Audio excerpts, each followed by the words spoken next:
Hi, I'm Beth. And I'm Courtney. Welcome to Dead Reckoning, a podcast where death isn't the end of the story. And this week, we are talking about the People's Temple, the infamous cult that killed 1,000 people in Jonestown, Guyana. You have probably heard about this awful story. You probably know something about Jim Jones and Jonestown. But today, we really want to focus on the San Francisco roots of this story. This is a story about San Francisco. At the peak of their influence, People's Temple was operating here in the city, and Jim Jones was deeply involved in local politics. And if you don't know all this, there are some surprising names that are going to come up in this episode that you're going to be like, oh, he helped get who elected? This is a kind of a San Francisco story. So how we're going to do it today is I'm going to give a brief history of the People's Temple, talk about what they were doing here. And then Beth is going to talk about where some of the members that were murdered are buried and the controversial burial monument to them in Oakland. Yep. Stay tuned. This is, you guys, let me just like off the top say that this is a heavy episode. There is going to be mentions of suicide, murder, abuse. If you don't want to listen to this, please don't listen.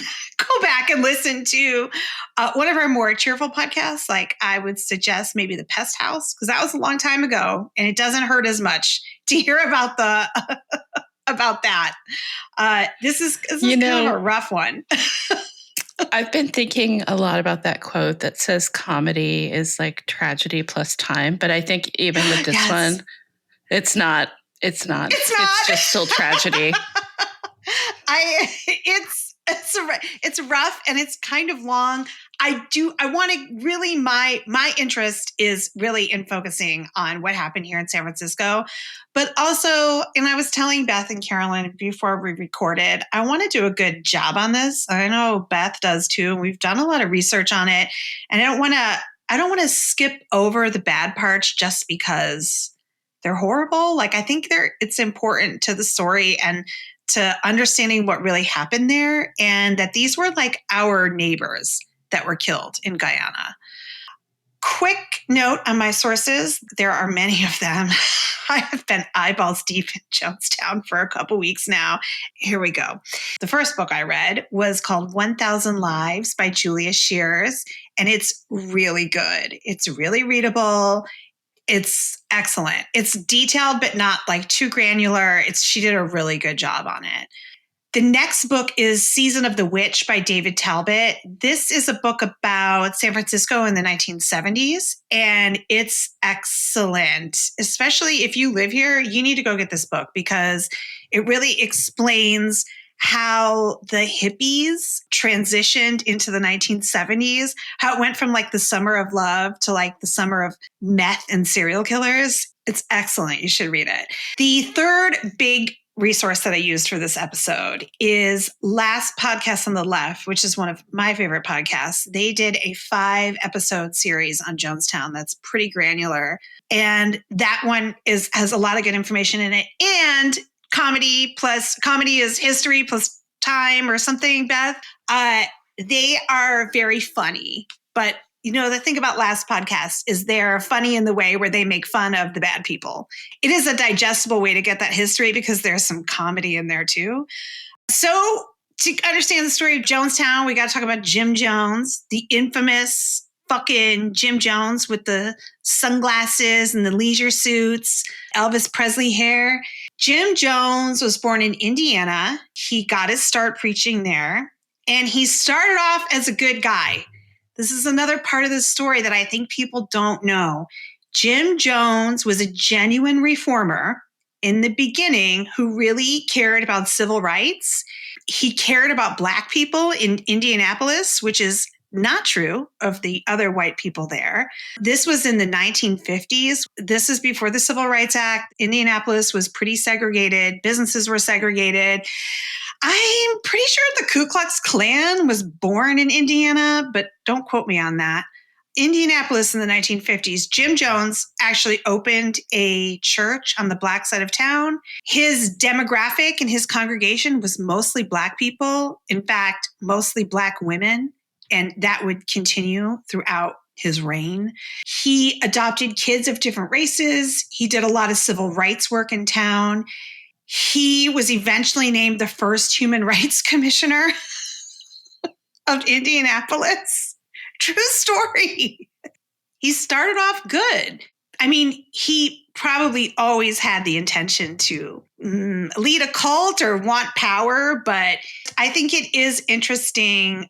A lot of his followers, and we're going to see this, were really people who were interested in civil rights and they wanted to make the world a better place. It's just the People's Temple was not it. In the 1960s, he moved his congregation out to Redwood Valley, California, which is near Ukiah. And the reason he picked this spot is, I forget what magazine. Some magazine had just done a spread about like where the safest places in the United States were in the event of a nuclear war.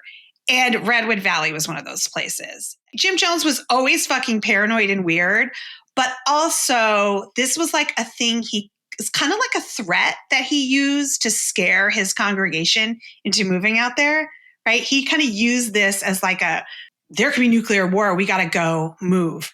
And one of the other places on that list was Guyana. So this was like planted the seed for that commune. Once they're in Redwood Valley, they came across the country in buses. He began to preach socialism, and they called it divine socialism. Is this why the Republicans now think that socialism is bad? I mean, I should write in my notes, insert joke here. This is not fucking socialism, you guys. This is a cult leader. So before you hop on Facebook to scream about it, just settle down, all right? Jim Jones socialism, the People's Temple socialism, meant that they started to live communally and they were tithing large amounts of money to Jim Jones. They were handing their businesses over to him. They were working for free for the church. This is the Jim Jones socialism. It's more like you give all your money to me and I do whatever I want with it. That's not, no fights in the comments, okay? This is Jim Jones you're talking about here. Settle down. He's not exactly a Marxist philosopher. Really, Jim Jones, even back then, he kind of knew, right? He's going to preach socialism. You guys have to give me your money. And then he's using that money to amass power and connection. This is like real cult leader shit. Right. He's seizing the means of production, taking it away from everybody else. You guys remember, this is an economics podcast now. In the 1970s, early 1970s, Jim Jones is like, Redwood Valley, I need to be somewhere where I can get more power. Redwood Valley is not doing it for me. So he moves his congregation in 1972 to San Francisco. They bought a property at 1859 Geary, which is Geary and Fillmore. It's right next to the Fillmore. Now it's a post office. I looked the building up on Google Maps and I was like, it's a post office now? And I'm like, that's probably not the same building, but it is. It's the actual same building. Wow. Well, and this is when the Fillmore district was still a majority Black neighborhood, right? Oh, correct. That's why he moved there. Beth, stop. I don't share my outlines with Beth. She reads my mind. Okay, so he did pick the Fillmore on purpose because it was a Black neighborhood. And of course, the Fillmore had just undergone this urban renewal. You can't see me, I'm doing air quotes. What's the real word term for it? Gentrification or? I mean, yeah, gentrification. Segregation by design. They ran Geary Boulevard through the Fillmore and kind of disrupted all the neighborhoods there. And Jim Jones was like, oh, you know what that means? That means I could use this to get some congregants. And he did. He was poaching congregants from Black churches. I mean, we'll get into this later, but he also is like super cozy with Black leaders in town. Throughout a lot of this, he's still doing the work. Like they're doing food and clothing drives. They operate soup kitchens. They do stuff for old folks. They do this kind of shit, but it's becoming a cult at the same time. And he's also taking all their money. He starts to get weirder and his sermons start to get weirder. He's talking about government conspiracy theories and the services at People's Temple on Geary. He also starts to do these fake faith healings.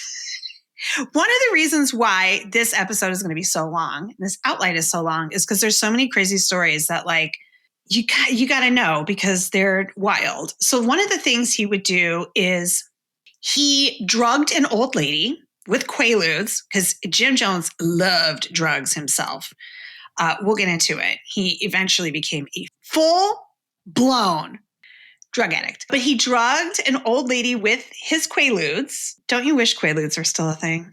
We missed out on that. That's the only thing I'd like to bring back from the 70s. Blissful relaxation. I just want one time. I just want one time. I just want one time, or I want to watch somebody on them. You know what? Right. I feel like in the Trump era with RFK, like that, he's about to kill us all with measles. He could bring Quaaludes. For sure. Back. I mean, they sound and Tab. Brutal. Anyways, back to the Tab.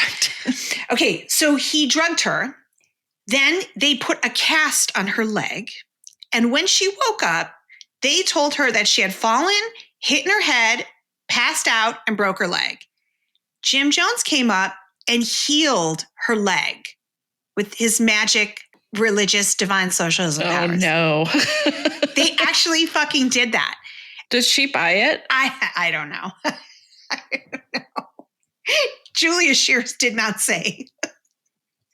So the other thing he would do is he would do these healings where he would, this is like some sleight of hand stuff. I'm not exactly sure where he's putting these things, but he would use chicken guts and he would lay hands on people and pull out a handful of chicken guts and say that he had pulled cancer out of their body. Okay. I don't know how much of a zombie you have to be to believe that, but wow.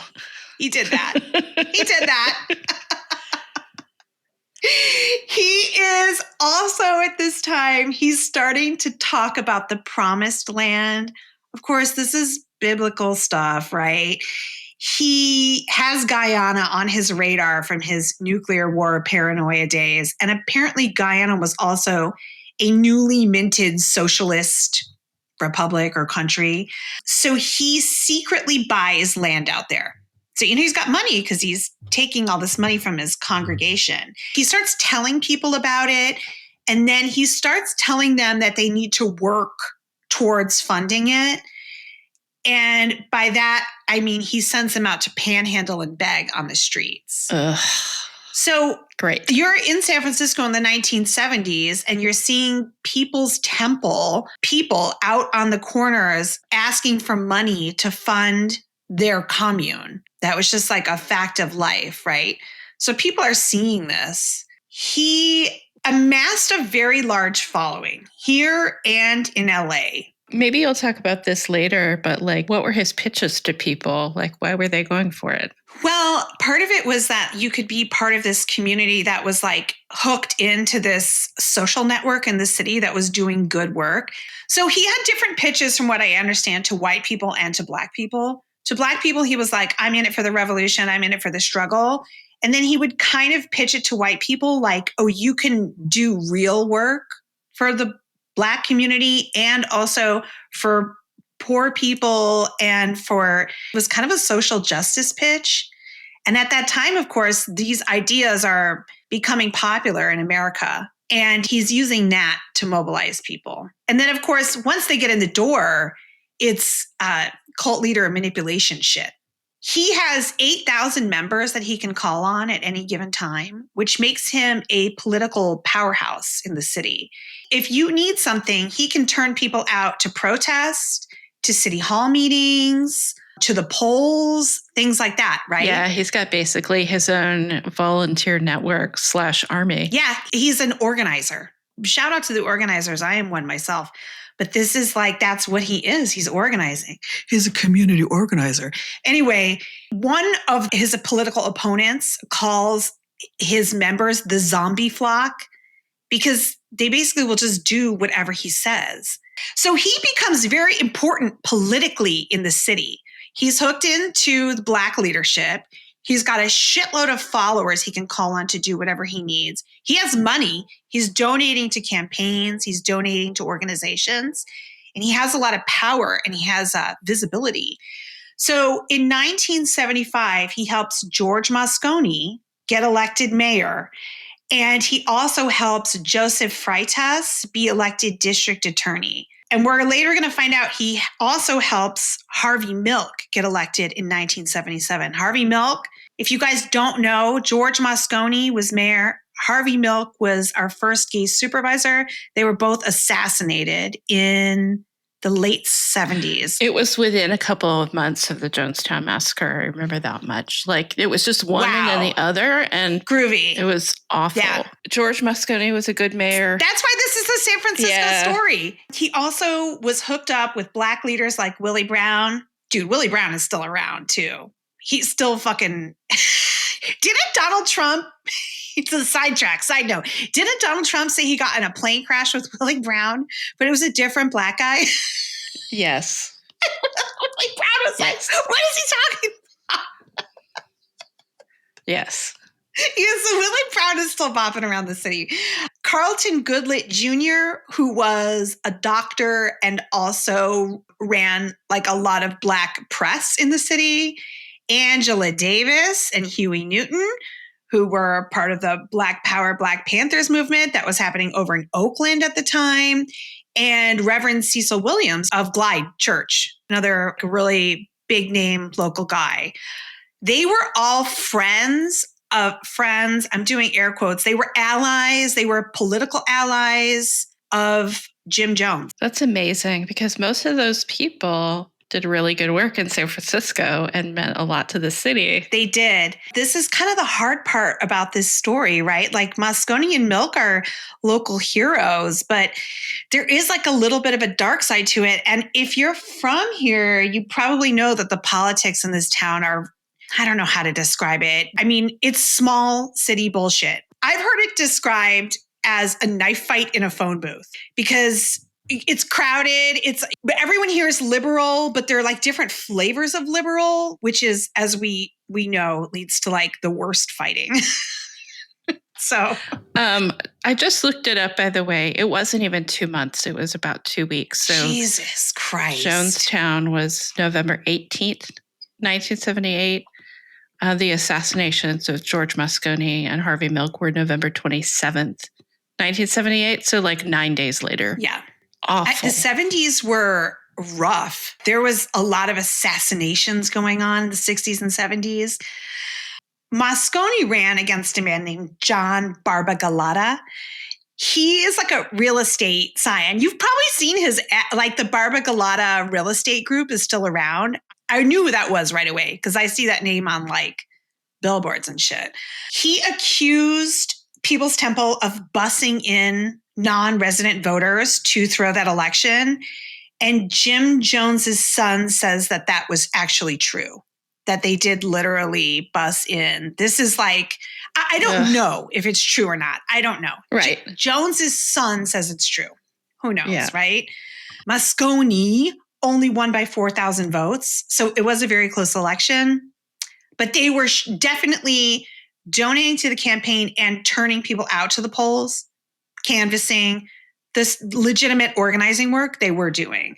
So as part of this quid pro quo, Moscone appoints Jim Jones to be the director of the housing authority in San Francisco.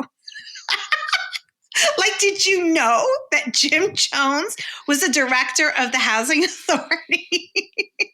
There's a place in the back of my mind where that sounds familiar, but I don't know if I, in hell, that sounds familiar in like the upside down. Yeah. So Joseph Freitas, who was elected district attorney, hires, this is again part of this quid pro quo for getting Moscone and Freitas elected. He hires Jim Jones's right-hand man, a man named Tim Stone, as a deputy district attorney. So now Jim Jones's top-ranking lieutenant in the People's Temple, is now a full-time district attorney with the SFDA's office. That means that when police and DAs start to look into allegations of misconduct, Freitas will put Stone in charge of those cases and they'll get quashed. This is straight up corruption. Didn't we in the abortion episode talk about how Jerry Brown's dad got rid of corruption in the police department?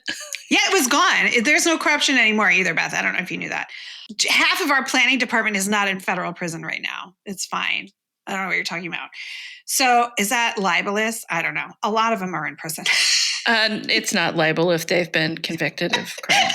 So you're welcome. So the other thing is, Jim Jones has to go to housing authority meetings now, right?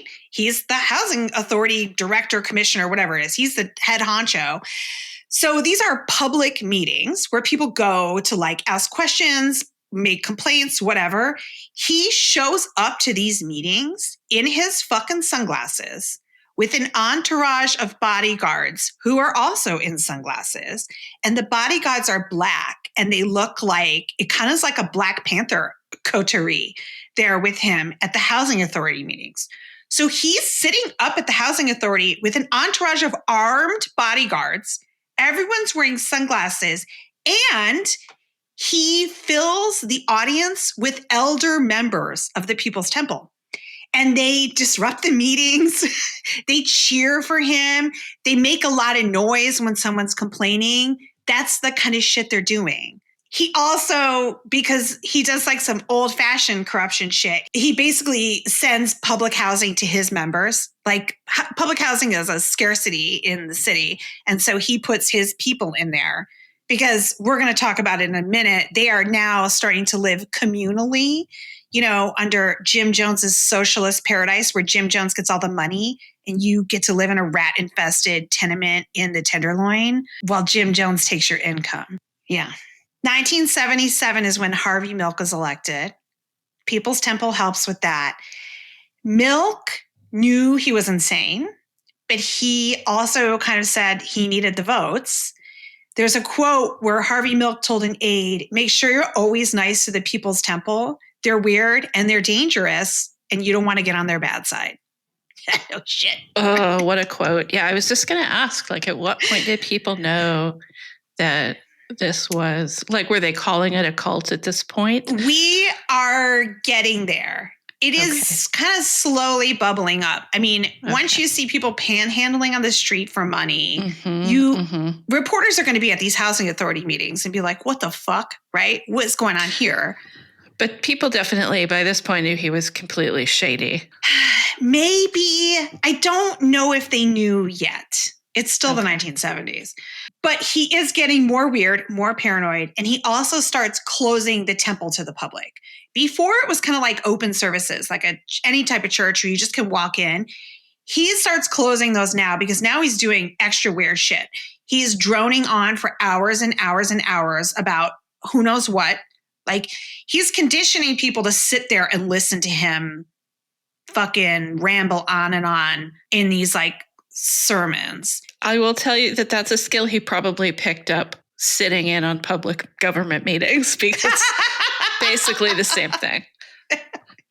So he is also having these elaborate struggle sessions where he calls people up on stage to be berated.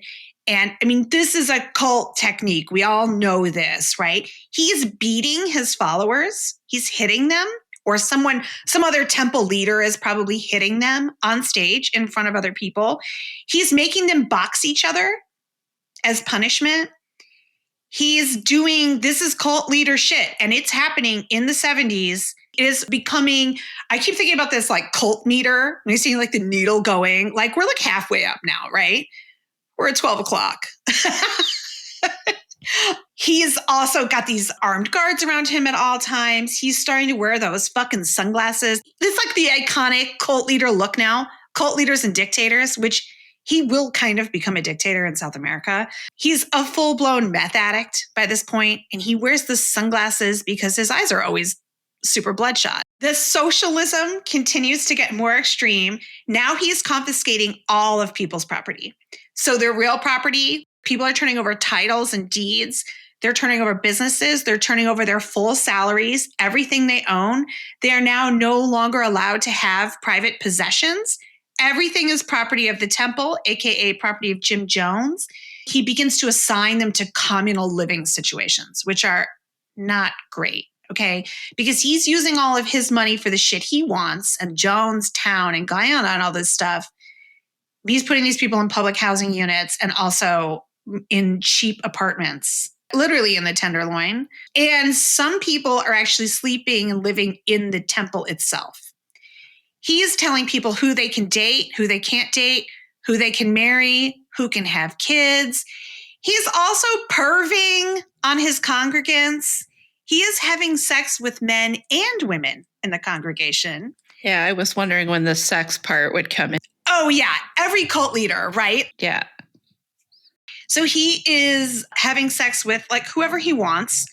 The next note in my notes is like makes this even grosser because he starts calling himself father and his wife Marceline is called mother.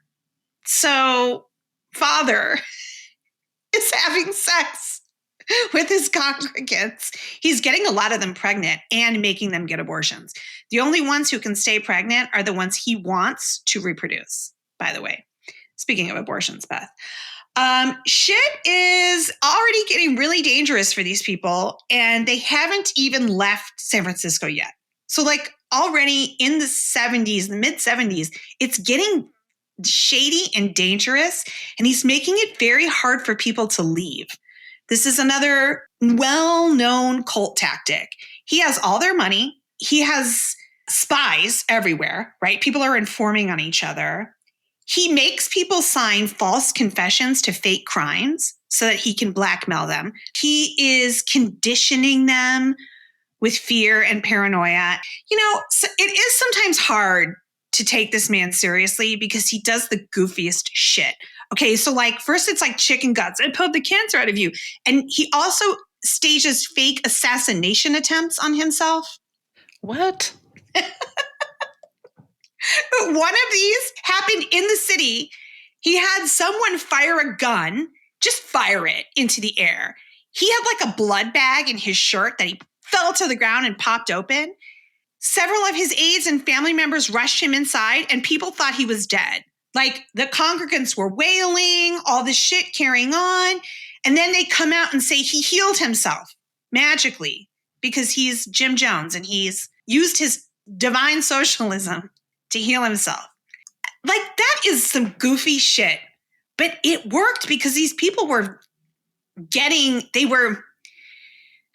becoming conditioned. I don't want to say brainwashed because I don't like that term, right? You're nodding, right, Beth? I feel like these people have been conditioned psychologically. The other word I'm going to use a lot, which is not exactly correct, but it's like grooming to me. He's grooming them to accept violence and fear and paranoia. When the police heard about this alleged assassination attempt, they came to investigate and he denied the whole thing, right? Because no one actually shot him.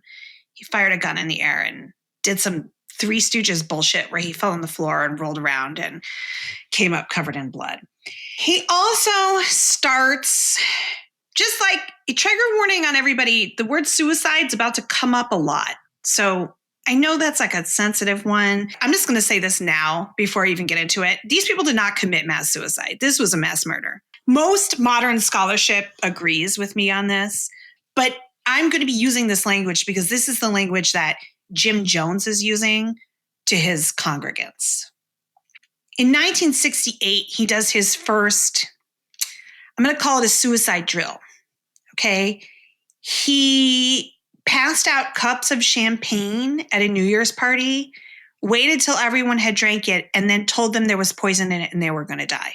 He does this multiple times. Okay, so it's hard, I think, for us to imagine how you could do something like this, like how you could get 900 people. And we'll get into how it went down. But like he started this stuff 10 years earlier. And he calls it revolutionary suicide. That is a term he got from Huey Newton. He's not using it correctly. And even Huey Newton, who he knew, told him, that's bullshit. That's not what I meant by that. But this is the term he uses, and he will keep this shit up for 10 years. He's grooming them. People in San Francisco are starting to get suspicious, okay? This stuff is going too far. But Jim Jones has connections everywhere. He knows the editor at the Chronicle. He gets news stories quashed everywhere. No one can get a negative news story out about Jim Jones because either he calls in a favor to get it quashed, or like the Temple members will disrupt editorial staff until they call it. Also, Milk, Moscone, and Freitas ignore these calls to intervene and to investigate because they're in his pocket. I actually had not anticipated how much Jim Jones and Harvey Milk and George Moscone were intermingled in this way that just makes the whole situation so weird and complicated. Yeah. And again, the reason why we're even doing an episode on this is because this is a Bay Area story, specifically a San Francisco story. This is not just Jim Jones. I mean, look at all the people we've named so far. These are everyday household names in the city. In 1977, finally, a magazine called New West is able to publish a scathing investigation. They have like a new editor who's like younger and more excited, more maybe not connected, right? Like he doesn't have any leverage over her. And they publish a really scathing set of articles. And then after that, so they have quotes from defectors, but then more defectors come forward. It's kind of a snowball effect. And this is the first time that it's really come out in a direct, truthful way to the public. They may have heard about it or whatever, but this is the first time that it's like on paper, in your face. People are really like, oh, I knew it. So this is kind of the pivotal moment where he decides he needs to execute the plan to go to Guyana. Now he's got to get the fuck out of town because he is committing crimes. And so are some of his followers. Now there is some momentum to look into it. So he's like, we got to go to South America. And South America was not ready. This compound, let's call it, they had started work on it, but it was supposed to be like a 10-year plan. Like he had sent advanced people down there to start clearing land and doing that stuff, but it wasn't ready to go. It was not ready for over 900 people who go to this compound. And it's just not ready to support all those people, but he's got to get the fuck out of town because his number is up. Well, and I imagine he needed all of his people to go with him because any separation would sort of break this connection of grooming and controlling people. He cannot tolerate any dissent or separation. That's the ultimate betrayal to him because he's such a control freak. So we're not going to get into it in this podcast. You can read the books and find out how he would threaten defectors. They would send death threats. There's all kinds of bad stuff that legitimately did happen to those people here in the US if they left. And that was here in San Francisco. Right? So in order to get these people to Guyana, now the Temple members know that this stuff is in the press. And he's probably whipping them up into a fury. But what he does is he doesn't want anyone to not go. He doesn't want anyone to say, nah, I think I'm going to stay here. So Temple aides and Temple leaders show up at these communal apartments in the middle of the night and say, we got to go. Pack your shit. They're not allowed to call and tell their family members. They're supervised while they're packing all their things. And they are driven straight to the airport. He drives them to different airports. He doesn't want the press to know that 1,000 people just left San Francisco to go to South America. Right. So they're dispatching them to different Bay Area airports. Some of them are being bused to other states to fly down there. Wow. So that the press doesn't know. Right. It's really creepy, though. Basically kidnapping people in the middle of the night. It's so trafficking. Yeah, kidnapping. It's really very, I mean, this is where when you're grooming people to obey you at all costs, this is what happens, right? And you take all their money. You know, when they get to Guyana, they have no passports. He takes their passports. There's like a bunch of points where you're like, why don't people leave? The other thing about Jonestown that I think you have to understand is that there's this like really vicious momentum to this cult that starts like once they get to San Francisco, the momentum is building. You can really feel, I feel it right now when I'm just reading this outline to you guys, right? It's just it just has this really uncanny, scary momentum. You know it's going to end badly. I will say too, there's this thought that only really like gullible people would join a cult, but it's proven time and time again that that's not the case. It's anybody promises you like belonging and togetherness and safety and protection and community. Mm-hmm. Like anybody can be drawn into that. And most cults start off good, right? I mean, you don't join something unless there's something appealing to it. I mean, people were drawn to these ideas of social action and racial justice and, I mean, socialism. They were drawn to this stuff. Anyone who's listening who's like, this is socialism. This is not real socialism, idiots, okay? This is not the Swedish government. This is Jim Jones's alleged socialism. Yeah, this is like a dictatorship. This is cult shit, you guys. There was this really good book. It's called Cultish by, I think it's Amanda Montell. I think she has a podcast now too, but she talks about how language is really integral to cult dynamics. And he's adopting the language of progressive politics to bring people in and keep them in. He's not practicing those principles. He's using the language to lure people in. In Guyana, they had sent people out to get things ready. They knew they were going to need the cooperation of the local government. So he does it through bribery. He's bribing local officials in Guyana.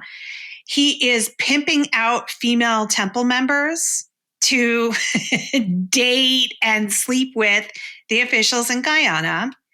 He pays them cash. Trafficking again. Yeah, once again. He bribes them in cash and liquor. He's smuggling liquor in, and he's also smuggling weapons and ammunition into this compound in crates of farm supplies. I guess we should talk about where Guyana is. I had to look it up. I knew it was South America, but I didn't quite understand where it is. Guyana is at the northeastern section of South America. It's right next to Venezuela. We are probably drone striking Guyana right now as we speak. There's probably some guy trying to fish and seeing a reaper fly overhead. They were in the Jonestown. Jonestown is the name of the compound, of course, because it's run by a megalomaniac. It's named after him. It is in the rainforest in an area called Port Kaituma. It's inland, but not by much. It's mostly reachable. There's an airstrip, and I think it's navigable by boat. I think there's a river that comes through there. There's also the capital, Georgetown, is the capital of Guyana, Georgetown, where all the officials are, is nearby-ish to Port Kaituma. I was like, how far is it on Google Maps? And Google Maps was like, girl, no, we don't have that information for you. At the time, this is just jungle. Georgetown is a developed city, but Port Kaituma is a village with an airstrip, maybe a boat dock. So it's really very isolated, and it's dense jungle. I imagine that he wanted people to not really see opportunities to leave. 1,000%. He was trying to make it as hard as possible for people to leave, especially because he knew that conditions weren't going to be great because this compound was not ready to go. The land was not super arable. It was not great for growing things that Americans are used to eating. None of these people are farmers. There's not a farmer in the group. They're reading like agricultural textbooks and trying to figure this out. And they're trying to become a self-sustaining commune, right? They're trying to feed themselves, and the conditions are not good. They did have electricity, and we know this because Jim Jones had a cabin that had air conditioning, obviously, and a refrigerator full of Diet Pepsi, because that's the kind of fucking psycho he was. Diet Pepsi. All the luxuries, air conditioning and Diet Pepsi. And he's getting drugs shipped in from the mainland, sedatives, barbiturates, methamphetamines, Valium. He's got a whole stock of it. The farming, like I said, it's not going great. And they're not really able to feed people very well. They're eating like rice and gravy. And they're working like 10, 11-hour days. The vibe is kind of labor camp. Yeah, I was about to say, this sounds like our workhouses that we've talked about. It sure does. It sounds like a labor camp. Once everyone arrived there, so 900 plus people, these people were well and truly fucked. They are in the middle of the jungle. He takes their passports. He has all their money. He is in full control of everybody at this point. The local officials are on his side because he's bribing them. They can't communicate. The only way to communicate is a ham radio. And there's only one radio, and Jim Jones has got it. He was running the camp, but he had like this little troika of like loyalist, high-ranking people who would carry out a lot of his orders and make a lot of decisions. These are like the true believers. A bunch of them are women, and they're almost just as scary as Jim Jones. They're drunk on the power too. They're at the top. They're getting all the perks, and they get to boss people around. He's got a sound system hooked up throughout this camp where he's constantly talking, right? Now, I do like to talk. I'm on 48 minutes here, and I'm not done with my outline yet. But he is constantly fucking talking. Can you even imagine? You're out there working in the fucking fields, digging up jungle mud to plant rice, and this guy is sitting in his air-conditioned condo, drinking a Diet Pepsi and taking Quaaludes. And he's just babbling over the sound system at all hours of the day and night. This man needs a Twitter account. So he's not bothering his farmers. Right. So that like Donald Trump, he could just be on Truth Social all day saying whatever the fuck he wants, and you can just mute him.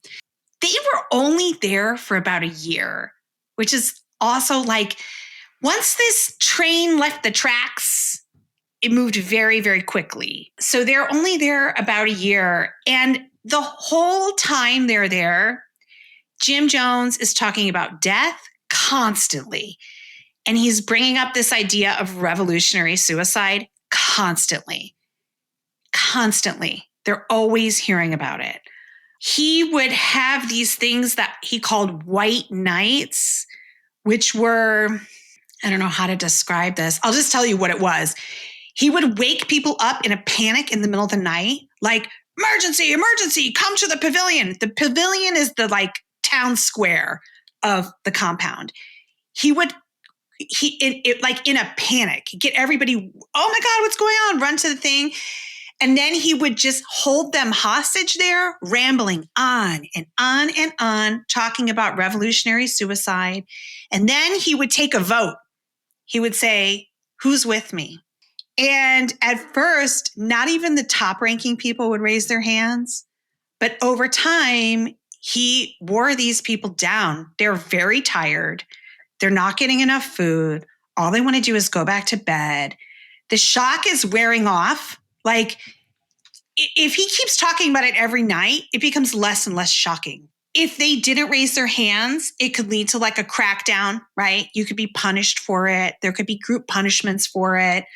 He's getting to where he's actually becoming kind of insane. He's on a shitload of drugs. He's taking meth all day. Then he's loading up on barbiturates and alcohol at night. This is a creepy detail about Jonestown. He recorded everything. He recorded a lot of stuff at People's Temple in San Francisco. But in Jonestown specifically, he had an audio tape recorder going all the time. There are thousands of hours of tape taken at Jonestown. And if you fucking hate yourself, you can listen to it at the Jonestown Institute archive. I will link it in the notes. It's very interesting to see the photos, but I do not recommend listening to these tapes. Why was he recording everything? Was it for posterity? That's a good question. I don't know. I know that he selectively recorded, like he would turn it off and on. So it's possible like somebody starts arguing, he turns it off, turns it back on, right? I mean, I guess it does seem like if you were paranoid about something too, that you might want to have tapes of everything. And he's obsessed with himself. Like maybe he's just like, I'm so important that everyone needs to hear me all the time. There is a doctor. You can't see me. I'm doing the air quotes. Doctor on the compound. The doctor is a former meth addict who People's Temple got cleaned up and put through medical school, but he never completed a residency or extra training, so he didn't know what the fuck he was doing. Jim Jones put this guy in charge of figuring out how to kill 900 people. That was this guy's job. So in addition to setting broken bones or passing out antibiotics or whatever this quack was doing, this has got like Final Solution vibes, right? Like it's the doctor, Jim Jones, and then his leadership, all women, by the way, who are sitting around trying to come up with these bizarre methods to enact a mass killing. They talked about poisoning, obviously, because that's what they're going to go with. They talked about stabbing them, and they talked about using germs, like germ warfare. This guy was growing botulism spores and tetanus and staph. And then we know eventually they settled on poison. He's like Dr. Mengele in there. Again, we're back to this like kind of creepy momentum with this stuff, right? It just keeps building and building. And everyone there knew something was coming, which is like the most awful part to me. It is. What did Jim Jones say that like the point of everybody dying would be? Like what kind of point would it prove? Well, there was like a bunch of, so like one thing he was saying was you have to like martyr yourself for the cause. That was one thing, the cause of racial justice. So like, let's go ahead and kill a bunch of Black people in the name of racial justice. He also really starts talking about how their enemies are closing in on them. And rather than give them the satisfaction of arresting them or killing them, they should kill themselves instead. Because that's kind of like what it gets to. That's what happens on the last night too. There were a lot of times throughout this story where this stuff could have been interrupted, where this momentum could have been interrupted. Like we talked about how the politics in San Francisco, the politicians did not intervene because of their relationship with Jim Jones. The papers didn't do anything because of Jim Jones's power. The Guyanese officials, some of them are being bribed and some of them are just afraid of America. They don't know. America's been fucking around in South America for 100 years now, and it's never once turned out good. These people do not want the CIA and the Marines zeroing in on their country. They don't really do anything. They're like, let the gringos kill each other in the woods. You know what I mean? Like they don't want the smoke, which reasonable given the past. The U.S. consulate in Guyana also does basically nothing. He knows it's bad and he's hearing complaints and he's getting calls from people at home and defectors and family members. But the government is like, well, they're a religious organization. They have a First Amendment. You know, they just kind of didn't care or they didn't take it seriously. The FBI starts monitoring the radio transmissions because they're on an open channel. The gross part about this story, which I'm going to tell you because it will make you laugh, is that the reason the FBI was really monitoring them closely is because they were using female ham operators. And there were not a lot of ladies operating ham radios in the 70s, and they thought it was hot. So wow. Wow. Secret feminist agenda. Jesus fucking Christ. Okay, we're almost there, you guys. A few of his top aides are able to escape.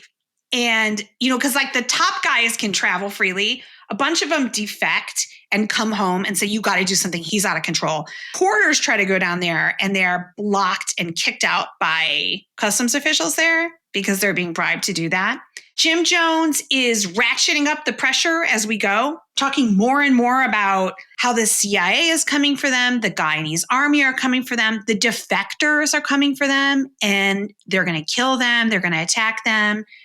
He's talking about death all the time. More white knights. You see the pressure is building. So the killing happens in November.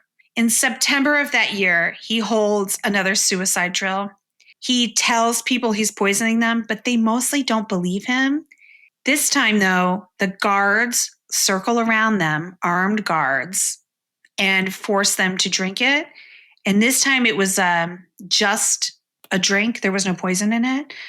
He's getting them ready. I see how it works too, because if you keep telling people this is poisoned and then it's not, then the next time they're like, yeah, sure, it's poison. Yeah, exactly. It's grooming. I don't know what else to call it. I'm sure there is a psychological term for this that I don't know, but the doctor, this psycho doctor, decides that the best way to go is cyanide. So he orders enough cyanide from the United States to kill 1,800 people. Around this time, they also start drugging troublemakers. They have a supply of like Thorazine and Valium. And if people start asking questions or threatening to escape, the doctor basically drugs them into a coma. So they have an infirmary where there's a bunch of people that are just like drugged. They can't escape. They can't tell anyone. They can't do anything because they're in a drug-induced stupor. The National Enquirer gets a hold of this story, which they actually did a good job on it. It was a national expose on what was going on. It's amazing. For once, they didn't have to make anything up. You'll recall, yeah, this was the Alien Baby magazine. Like, maybe people are too young that are listening to this to remember what it was like to stand in line at Safeway and read those National Enquirer headlines. It was like, Oprah's twin sister delivers alien child fathered by Donald Trump, right? And you're like, huh? Right? But is that why no one took it seriously? Well, no, this one they did take seriously. Should we blame the National Enquirer? Okay. Do your job. So they did take it seriously. And I think it was then a national story because National Enquirer is a national paper. And at this point, Leo J. Ryan, who is the congressman from San Mateo, who has family member constituents down there, is like, that's it. I'm going to go see what's going on. And he tells Jones, I'm coming. I'm coming on November 15th. Jim Jones knows it's about to be over. He knows that when Leo Ryan gets there, he knows it's going to be a problem. Even though he's telling people he's drilling them on how to act when Leo Ryan is there, they're preparing food. They're like buying food so that they can have food on site when he's there. They're trying to cover all this up. He knows. And I think the vibe I get is that everyone knows that this shit is, that it's about to really go wrong in some way. Like, the pressure that's building inside this organization is like almost becoming unbearable. It's like a powder keg, right? Like something is about to explode. Ryan arrives on November 15th, 1978. He has a news crew. He has People's Temple family members like who are worried about their relatives that are stuck in Guyana. He has Jackie Spear is his aide, and she was a local congresswoman for many years. I think she just retired recently. And then 2 Temple lawyers come from California as well.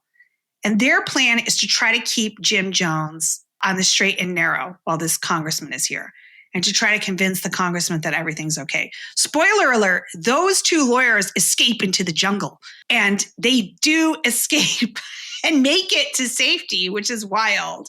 I don't think they really knew what was going on necessarily there either. They were in California. I think one was from LA and one was from San Francisco. And I think they did not really understand either until they got there. While Leo Ryan is there, he stays overnight on the compound. He's meeting with people. He's talking to them. People start passing him notes saying, please get me the fuck out of here. Imagine how scary. It's really authoritarian shit, right? Where you can't even say out loud that you want to leave. You have to pass a note because you don't want to get like drugged with Thorazine and put in a fucking dug out box on the farm, which is another thing they did. Like, you're chained up. So they start passing notes and Jim Jones finds out. And then other people start coming forward saying, we want to go too. And because there is a camera crew there, Jim Jones cannot say no.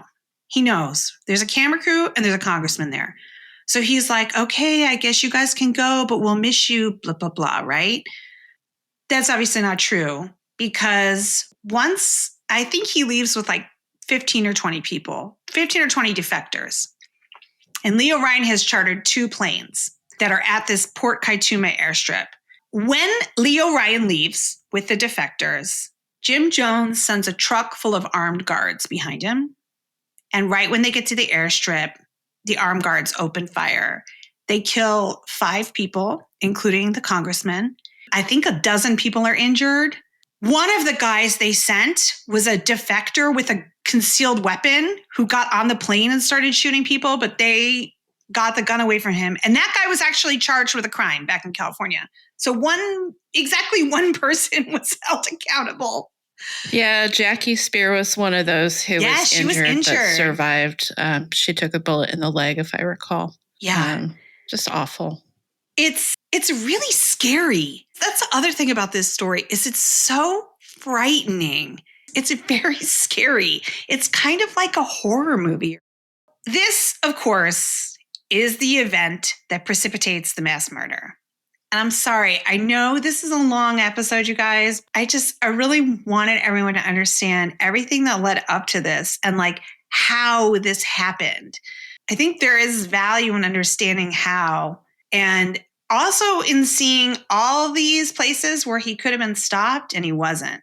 Yeah, I appreciate all of this. It's much deeper than I've even ever looked into it. This is kind of the event where now he has now killed a sitting U.S. congressman, which is actually, I think, the only time a sitting U.S. congressperson has been assassinated in office was Leo Ryan. By the way, shout out to, here comes my Bay Area bona fides again. Shout out to Leo J. Ryan Park in Foster City, California. Which I never knew who he was.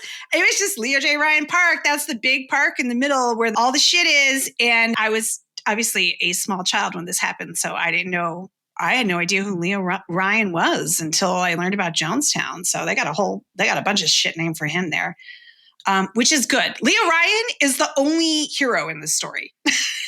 That's it. The rest are either compromised or villains. No, Jackie Spear. Jackie Spear. Jackie Spear. Leo Ryan, Jackie Spear, and the crew that came down there, I guess I should say, right? Yeah. Sorry, I was including her in that.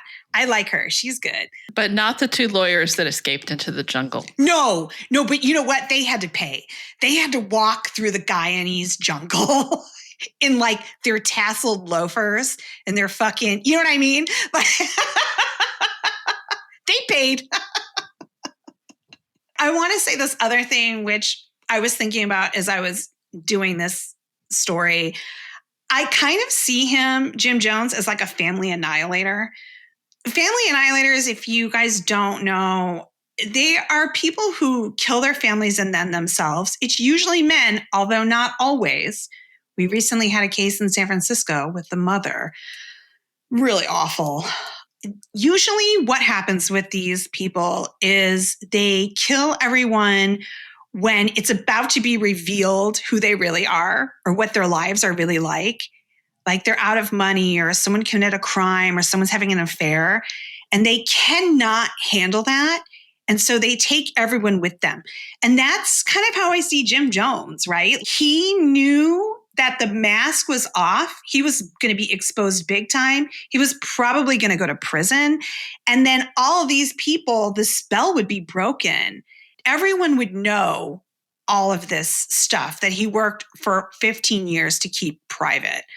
That's why he decided to kill everyone. He wasn't insane. I know I joke about him being insane, but he was aware of what he was doing. And he had been preparing for it for a long time.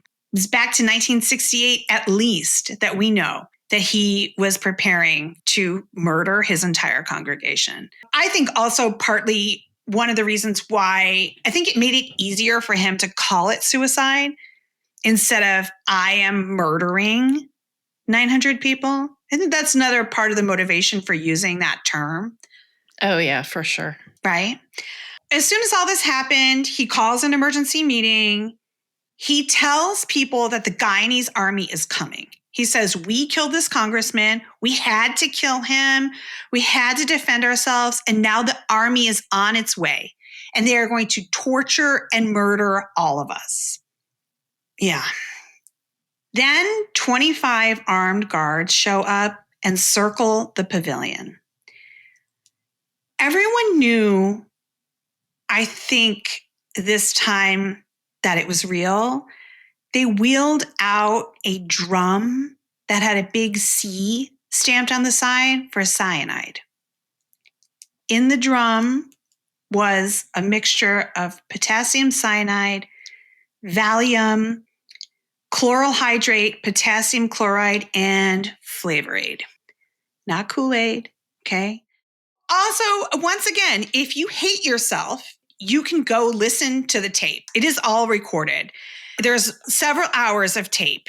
And if you want to know what it's like, the tapes, you can listen to the last podcast series because they're clipping little pieces of it and then giving context. You're not listening to the full tape. They're kind of buffering it with context about what's going on. It's more manageable that way. So nurses and soldiers passed out paper cups full of poison, and guards pointed rifles at people to force them to drink. The first people killed were the children, I am sorry to say. Syringes were used to inject the drug into their mouth if there were babies and little children. Parents were told to give it to their children, and if they didn't, someone else would do it. They would take the baby away from the parents and do it, either the nurse or the soldier. This is being done at gunpoint.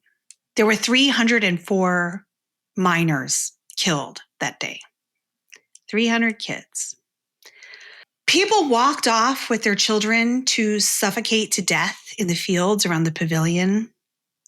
In the end, everyone was forced to drink the poison, or they were injected with it, or they were shot or stabbed or otherwise killed. A few people actually escaped. So there was one family who was preparing to leave. They had a plan. And when they saw this happening, they got in the jungle with their supplies. They escaped and they lived. The lawyers escaped and lived. And then there was actually one woman who was asleep through the whole thing. So imagine waking up and you go out there and there's the entire compound is dead. She was an older disabled lady and she was like, I'm not getting up for this shit again. And she went back to bed and they lost count of her. So God bless, but her sister died. Okay, it's all terrible. There's nothing good. Jim Jones waited until everyone was dead. He surveyed his damage and then he shot himself in the head. He took the easy way out. Everyone else had to drink cyanide and suffocate to death and die face down in a field. Jim Jones took the easy way out. I have one quote that I want to read you guys before I hand it over to Beth. This is a quote from Season of the Witch, and I think this is like the best way to close out this portion of the story and how it relates to San Francisco. Here's the quote. This is from David Talbot, Season of the Witch. When Jones staged his great escape, he did not simply destroy over 900 lives and plunge thousands more into bottomless grief. He poisoned a language of social justice. Everyone who had joined hands with his crusade, whether for opportunistic or idealistic reasons, was now contaminated by Jonestown. As the news images of bloated corpses sprawled in the dust were beamed back to San Francisco, the city shuddered. The same free air that had nurtured the beats, hippies, gays, and a growing garden of the imagination had given birth to a monster. What a quote. And I'm glad that he made that clear that Jim Jones co-opted all of this stuff that was for the good and turned it in such a way that made it untrustworthy, maybe still to this day in some ways. Yeah. Well, thank you for that. Oh, you're welcome. Sorry, you guys. Let's never do that again. Let's never. I'm so glad I got this shit out of my head. I'm going to burn this outline. It is the new moon. So the Guyanese government did not want to keep all the bodies of the Jonestown dead. They didn't want to have to deal with any of this. So all of the bodies of the dead were taken to Dover Air Force Base in Delaware for identification and notifying next of kin. The FBI had the job of doing identification. They used fingerprints, and I have a note the other means, so I assume maybe dental records. We don't have DNA at this point, so there were photos too. Yeah. And a lot of records, I think, from Jonestown. Within about a month, so this would be mid-December 1978, within about a month, about 600 of the bodies had been identified. Families were able to start making funeral arrangements, but some of their relatives could not be located and others did not want to claim their dead for any of a number of reasons, I imagine. Yeah, I think a lot of people alienated their family too. Yeah. There's probably a lot of shame around this too. For sure, yes. Leo Ryan was buried in the Golden Gate National Cemetery in San Bruno, California, so close to where he was a congressman. And that's one of our military cemeteries. So buried with honors. Jim Jones' ashes were scattered into the Atlantic Ocean about a mile off of Bethany Beach, Delaware. That's interesting. Yeah, another 300 people, mostly children who did not have good medical or dental records, could not be identified. And again, that's mostly the children. I mean, a lot of those kids didn't have birth certificates or anything too, if they were born out there. Yeah. Yeah.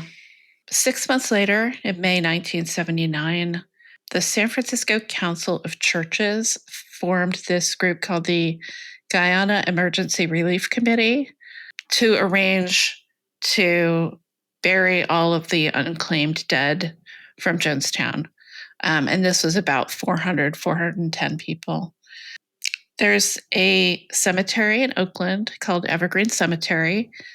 The owner is a guy named Buck Camphausen, and he offered to create a burial site for these unclaimed dead from Jonestown. Evergreen Cemetery, I didn't actually look when it opened, but it is quite historic. Thousands of people who died from the 1918 flu pandemic are buried there. Many Hells Angels members. Huey P. Newton was cremated at Evergreen Cemetery.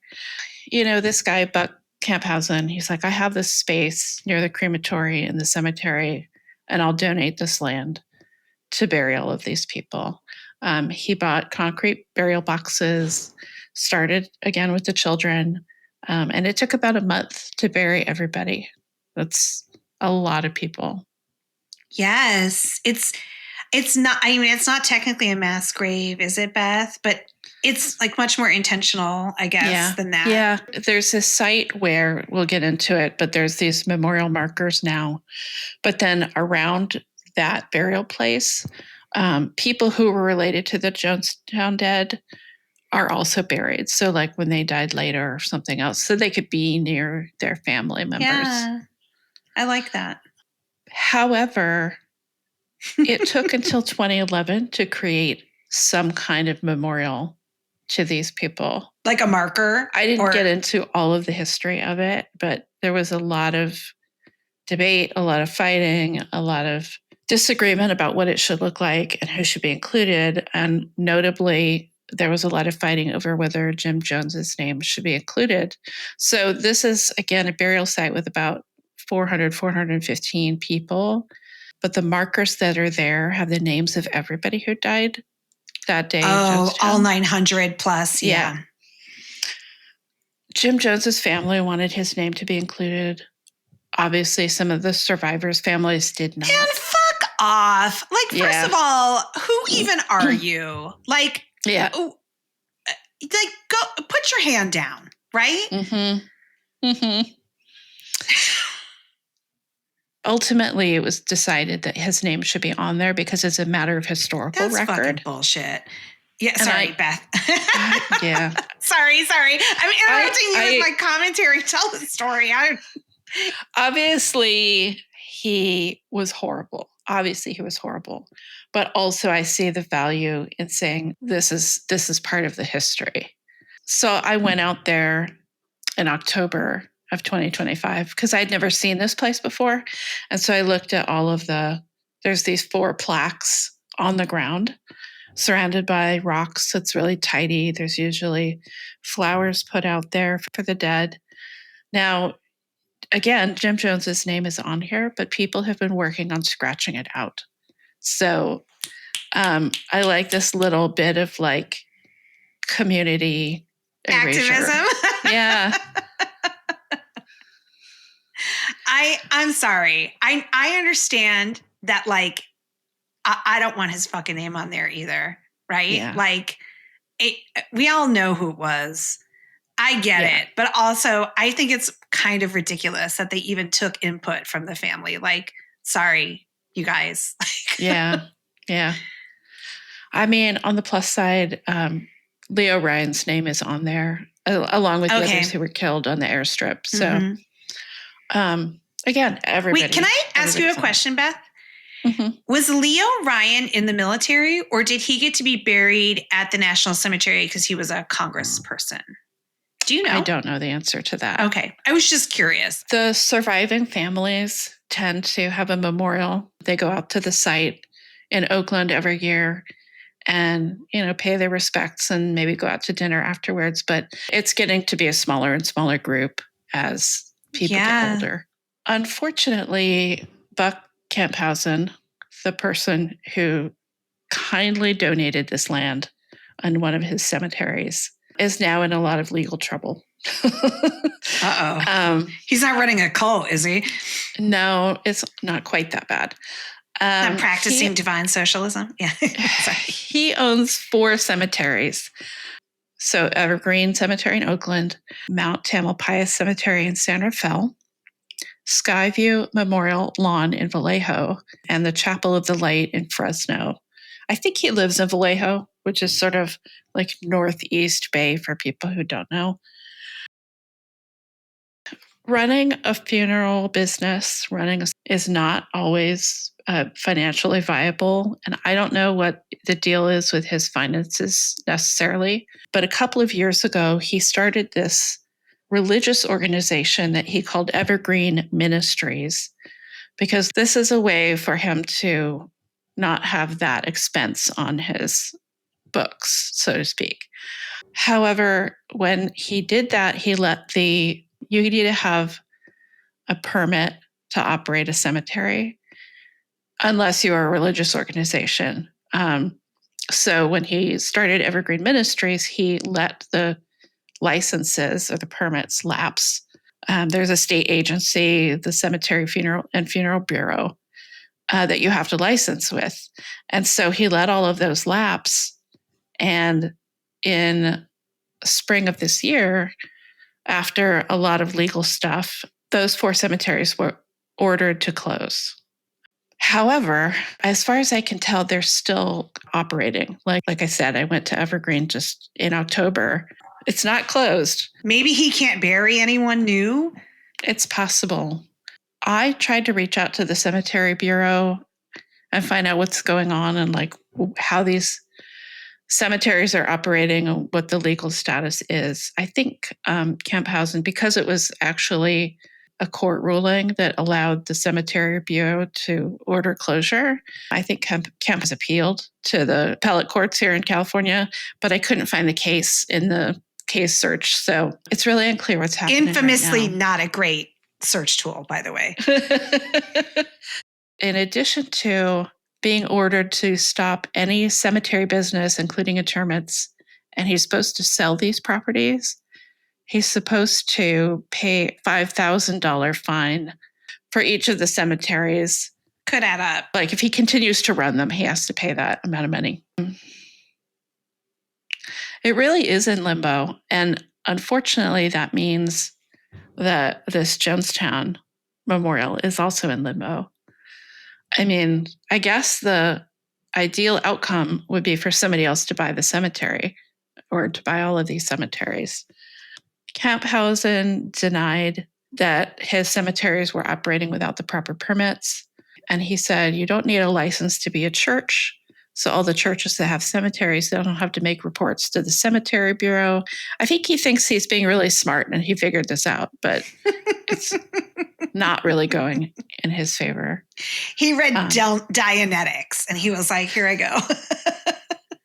California Assembly member Damon Connolly sent a letter to the Funeral Bureau specifically raising concerns about the Mount Tamalpais Cemetery, which is in his district. And he accused Camphausen of having a history of blatant misconduct and financial impropriety. And Camphausen said he doesn't agree with the allegations of mismanagement because staff has been maintaining the cemeteries. I went out actually to Mount Tamalpais Cemetery a year or two ago, and it is kind of overgrown, and some of the headstones are starting to fall over. I can't remember if we've talked about this before, but there's like a little bit of wildlife and nature and shrubbery is really pretty in a cemetery. And then there's a point where it starts to swallow up graves, and it's then you're just not taking care of it, right? Yeah. There's cultivated wild areas, but that's not what's going on here. Yeah. They don't have a new hipster gardener over there. They're not taking care of their shit. Yeah. I do have a question for you about the legal aspects of it. Like, it's essentially a contract, right? Like, when you buy a grave site, what you pay for, it goes into the perpetual care fund, and they're supposed to keep it in an operable condition. So well, and one of the things that has come is that the state was granted the ability to seize the eternal care fund of these cemeteries so that Camphausen will stop doing whatever he's doing with the money. I don't know the details, but he's running a church, Beth. Exactly. Beth, this is divine socialism. Why are you questioning it?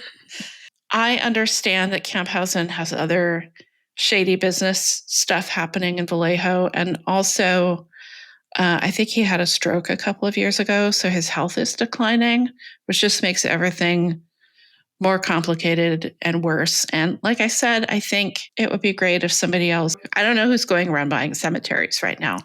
Well, maybe like a conglomerate or something. I don't know. I was also thinking that we'll probably do an episode on this in the future.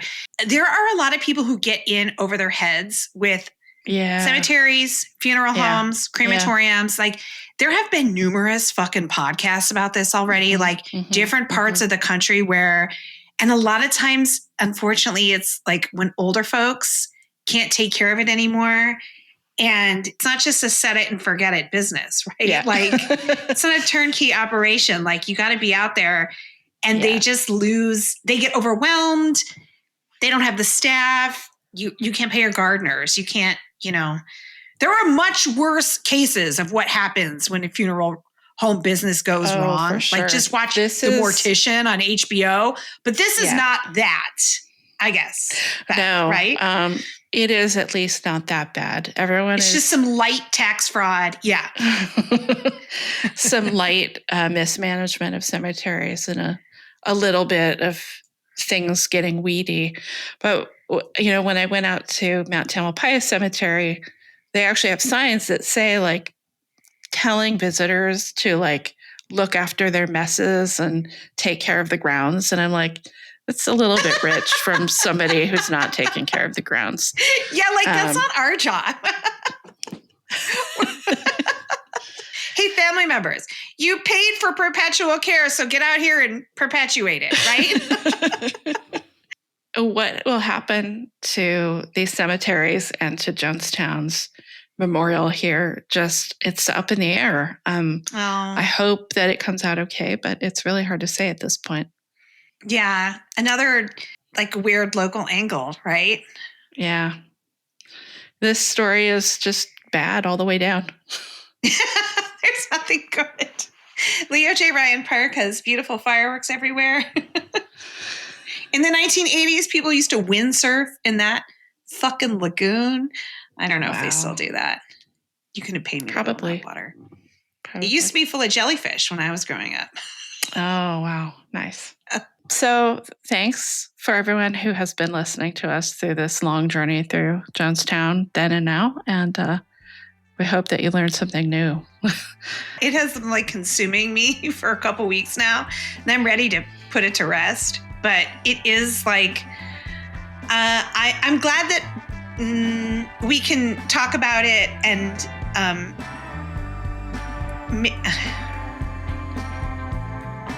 don't know what I'm saying, Carolyn. Just cut me at I don't know. I'm tired. We're an hour and 36 in. Are we okay? What should we say? Should we say anything else to wrap it up? I don't know. It feels like this one could kind of just fade you out. Yeah. Maybe. Okay. Fade to black. Dead Reckoning, the podcast where death isn't the end of the story. Hosted by Courtney Minnick and Beth Weingartner. Produced by Carolyn Kissick and Here Lies a Story. With art design by Dante Silliman. Our music is Act Calm by OTE. Please rate, review, and subscribe to Dead Reckoning on your favorite podcast platform or email us at show@deadreckoningpodcast.com. You can follow Courtney at Here Lies a Story on Instagram and at Courtney Minnick on Blue Sky and see more of her work at herelisastory.com. You can follow Beth at Beth Weingartner on Instagram, Blue Sky, and Mastodon, and see more of her work at bethweingartner.com.